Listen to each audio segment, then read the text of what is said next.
Spaghetti vendor serving food. Naples, Italy, 1908. From the 17th to 19th centuries, macaroni, which was the term used for all forms of pasta, was a street food. And, like any proper street food, macaroni was eaten not with a fork, but with one's bare hands.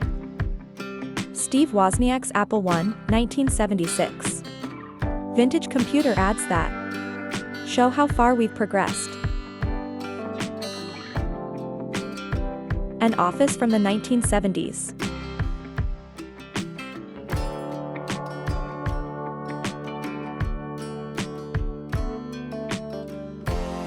Young ladies in laundry class, 1908.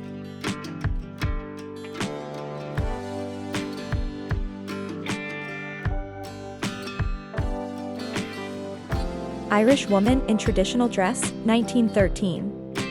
Originally in color, photo taken for the Archives of the Planet mission.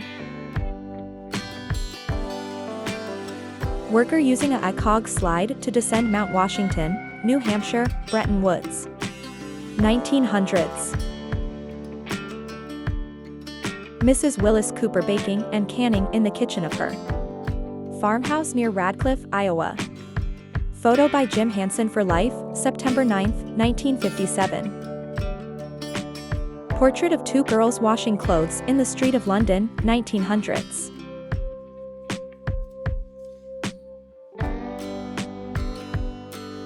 Two boys sit inside Willamette, an iron meteorite weighing 14,500 kilograms, 15.6 short tons. Though it is the largest meteorite to be discovered in North America and the sixth largest in the world. The meteorite is on display at the American Museum of Natural History in New York City, which acquired it in 1906. Horses, or mules, hauling a spruce log 30 feet in circumference. Washington, 1905.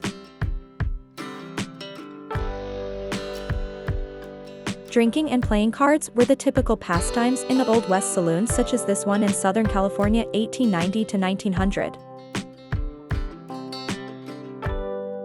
Family living in a cedar stump house near Edgecombe, Washington, 1905.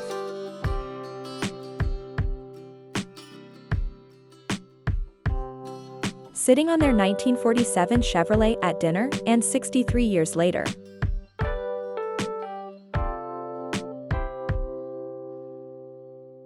We don't see very many photos of people smiling in the Edwardian age. Photo taken in 1890s. Burnt orange carpeting in a supermarket, 1970s. What were they thinking?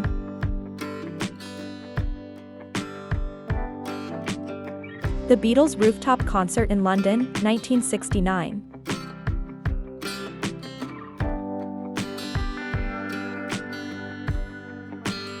Tehran University students, Iran, 1971. Vintage photos capture the everyday life in Iran before the revolution.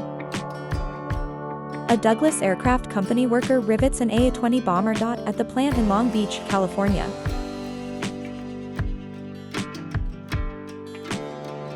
Ashanti women pose for a portrait, Ghana, 1906.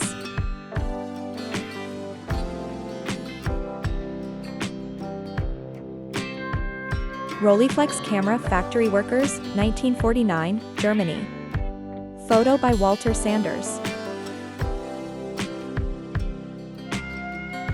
West Side Highway, New York, 1954.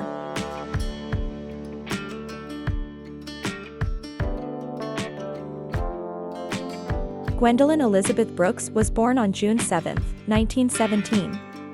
A poet, she was the first African American to receive a Pulitzer Prize. Born in Topeka, Kansas, Brooks graduated from Wilson Junior College in 1936. Critics praised her first book of poems, A Street in Bronzeville, 1945, as a moving evocation of life in an urban black neighborhood. In 1949, Brooks wrote Annie Allen, and was awarded the 1950 Pulitzer Prize in Poetry. Jean Ritchie, often called a mother of folk, was a singer, songwriter, and dulcimer player whose music captured the soul of Appalachian life. Born in 1922 in the small town of Viper, Kentucky, Jean was the youngest of 0.14 children in a family steeped in the traditions of old-time music. From a young age, she was surrounded by the rich sounds of ballads, hymns, and mountain songs passed down through generations. Doug Favell, born on April 5, 1945, St. Catharines, Ontario, is a former professional ice hockey goaltender who played in the NHL and the WHL. Favell is best known for his time with the Philadelphia Flyers, where he became the team's first starting goalie when they entered the league in 1967 as an expansion team. Known for his reflexes and flashy style, Favell quickly established himself as a solid netminder for the Flyers. In 1973, two policemen walking past an adult bookshop on Greek Street in Soho, London, highlights a moment in the evolving cultural landscape of the city. Soho has long been known as a hub for counterculture, nightlife, and, notably, adult entertainment. The brilliant end of The Third Man, Anna walks towards Holly and keeps right on walking. Both producer Selznick and writer Graham Greene argued for a more upbeat ending. Greene's treatment actually ended with Anna and Holly together. But Carol Reed's view is what you see, and he was absolutely right. Miners' wives and children on the front porch of a typical, 50-year-old house. Kentucky. Straight Creek Coal Company, Belva Mine, abandoned after explosion in December 1945, 0.4 mile, Bell County, Kentucky, 1946. Flatiron Building during the construction, 1902. Its unique triangular shape and architectural significance have made it an icon of New York City's rich history and cultural heritage. Boys playing a stickball game using a baseball bat in front of the El Montserrat restaurant, Lech and Asado, on the Lower East Side, New York City in 1970. The other boy watching the game is playing with clackers. Look in comments for a video of the 1970s toy photo by Camilo Jose Vergara. Inside the Warsaw Ghetto, summer 1941.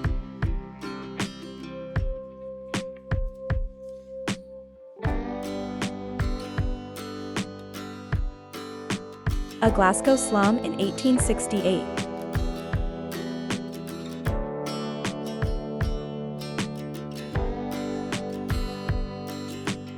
Rosa Maria Goszuska, a little nurse, 8 years old, was the youngest Polish nurse to serve in the field hospital of the Costa Company during the Warsaw Uprising, 1944. A retro picture of a family gathered in the doorway of their home, 1920s.